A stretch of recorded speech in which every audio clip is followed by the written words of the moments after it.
I got to a point in my life where I got tired. So I'm getting on the plane, right? And I'm walking all the way to the back, like I gotta move so they can get to the bathroom. I'm saying to myself, like, why I gotta keep passing first class? Like, why can't I never sit first class? Like, I'm not envious of nobody. I'm not jealous. Like, I'm not trying to be like nobody. I'm just like wondering, like, why I gotta keep passing first class? Like, what's gonna happen one day where I can sit in first class? Like, why am I not in first class? Like, why they put me all in the back? Like, why am I like on a 4-hour layover when I, like, they fly me from here to there to here to get back to here? I'm like, why can't I just fly straight? Why am I not in the 5-star hotel with the concierge? You know what I'm saying? Like, why can't I get a concierge? Why can't I get the place with the bread? Like, why is his wife driving a European vehicle and my wife?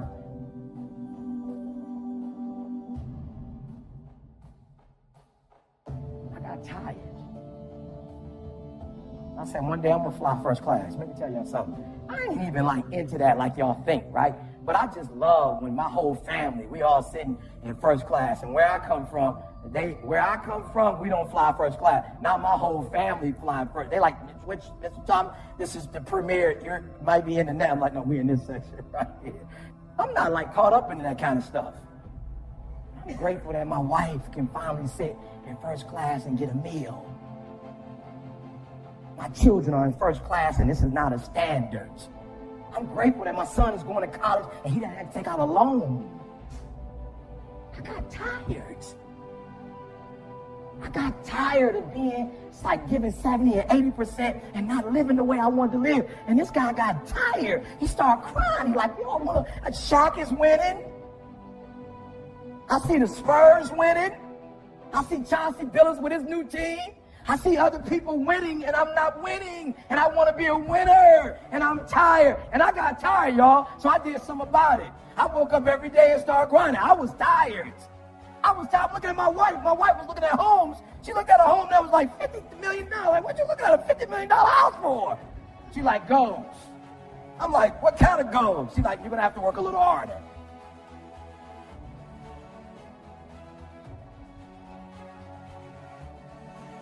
Like, my wife is not on that. Like, she used to be cheap. She want to hold on every dime. Now she talking about living in $50 million homes? What happened? I started giving 120. And so my wife started giving 120. She got on that new drug and she changed her diet. And now we're working out every day. And it's a whole new swag. I need y'all to do me a huge favor.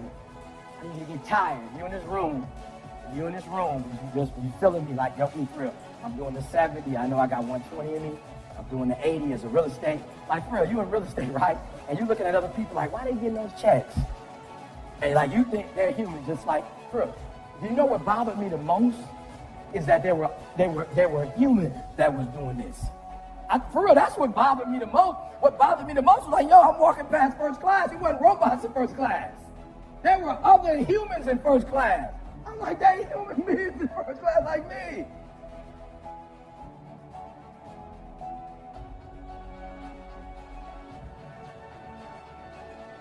Like, I'm looking at these homes like, yo, they just drove in. That's another human. What's the difference between my man and me? The effort that he gives, the information that he has, the effort that he gives, the information that he has, the effort that he gives.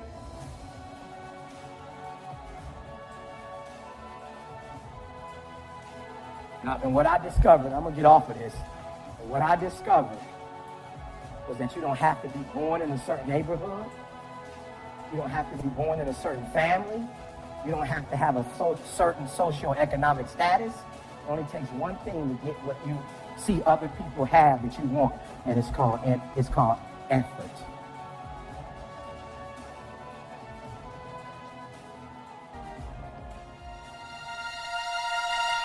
Will you film when no one's watching? Will you sing when no one's listening? Will you write when not one soul will read it? Because if you can, then it's yours. Will you do it in the dark when no one's there to tell you what to do or who you should be, and no one's there looking over your shoulder, making sure that you actually do it? There's no one grading your homework here. You're the teacher, and you're the student. So will you do it when no one cares? When there's no funding, no support, when there are no crowds and no one's there to cheer you on and pump you up, will you do it then? The greatest advice I can ever give you is that you must be successful before you can ever be successful. Meaning, whatever you want to do in this life, or whoever you want to be, you must do it before you're ever rewarded for it. Because if you can't handle that struggle, you don't deserve the comfort. See, you want to be an inspiration, but you can't influence anybody if you can't influence one person first, yourself. How are you going to be that rock to someone if you can't do it now, by yourself? You want to be relied upon? You have to make it through that mud first. See, last time I checked, it's a monkey see, monkey do. Not monkey hear, monkey do. Your character is defined by what you actually do. And no action speaks louder than when you do it when no one's paying attention. When there's no accountability except to yourself, and your own word becomes your bond. You will be rewarded in public for what you spend years doing in the dark, alone, in your private time. Do you do it for Instagram, or is that genuinely who you are? Have the water bottles just lying around the car if that's who you are. Don't clean up when someone stops by the house. You can fool people some of the time, but you can't fake life. You can't bypass universal principles that this universe was created upon. All the behaviors, all of them tie together. Because you bring yourself into everything that you do. So how you do anything is how you do everything. And if you want to be a legend, then there has to be something different about you. It's called congruency. Will you hold the door open when you don't get a thank you? How do you treat people you don't have to be nice to? Real legends, real ones, do the right thing, especially when there's no reward. So you better earn your stripes when no one knows your name, when no one's giving you money to continue. And you better believe in yourself when no one else does. And you better believe in some moral principles long before you're under those lights. Because the war is won before it is ever fought.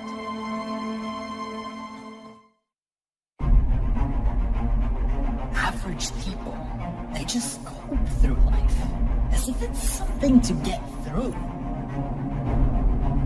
This is depressing, as if death is a goal. Your clock is ticking. You don't have time to get through it. My depression propelled me to greatness. Listen to this passion. This doesn't come through sitting there and being happy and okay with everything. Yes, you have to accept that things are the way that they are. But I need you to use your pain, not be used by it. How do you not understand? This was given to you for a reason, so you can grow, so you can expand. How does a muscle get built in the gym? With resistance. You need some resistance to bring out the best in you. You need some pain, some struggle, some hardship. Life was not given to you so that you could cope through it. It was given to you to thrive. We need your obsession, your all in. Not this I'll try my best bullshit. As if it's out of your hands. It is not out of your hands. Stop lying to yourself and justifying why you can stay where you are. Why it's okay for you to be where you don't want to be. And stop telling yourself that you're doing the best that you can when you know that you haven't even begun to tap half of your potential. Before you've even seen what you're capable of, you're already starting to think about quitting and giving up on yourself. What is this to you? You're going to die. How can you not understand this? It doesn't last forever. For all we know, it can happen tomorrow. I challenge you to live with this in mind and see how you will do things differently. You won't cope, you'll thrive. You'll stop holding yourself back and always limiting your opportunities. I heard some people saying, isn't that extreme? Isn't it extreme to be obsessed, to go all in, to do everything you're supposed to do? You should have a plan B. Life is extreme. Sometimes you lose people. Sometimes tragedy hits you. Life is going to continue to be extreme. So get extreme with it. Don't wait for an extreme moment to wake you up. Because that's what happens if you don't wake up, if you don't start doing what you're supposed to do. Eventually life will hit you with something extreme just so that you wake up. Listen, you're not going to get out of your life alive. So play all in. Stop saving yourself for round two. There is no round two. This is the round. This is the time. This is your opportunity to show what you're made of. Today is your day. And now is the moment. Whatever you need to do, do it with your whole heart. Do it with everything, every little piece of you. Invest it, all of your energy. No holding back. What would your life look like if you went all in everything that you did? From the moment you woke up until you passed out on the bed at night. If you were so intense that nobody can keep up, you have that in you. You have that power within you. You just have to let it out. Yes, some people will call you extreme. When you bring out the best in you, when you give everything that you have in every situation, when you stop doping and walking around like a brain-dead zombie, of course you're gonna turn some heads. If you're not drawing attention to you, that is the problem. You need attention. You need people to notice you. You want the world to know that you are here. Don't live in the shadows, not even leaving a fingerprint, not even leaving a mark. The only way to actually make a dent, the only way to actually impact people is to be extreme, is to go, is to do everything that you can possibly do. Only then can you realize your potential. Only then can you live the life that you truly know you're capable of, that you truly want to live. And nothing less than being extreme will be enough if you want to stop coping through life and begin to thrive.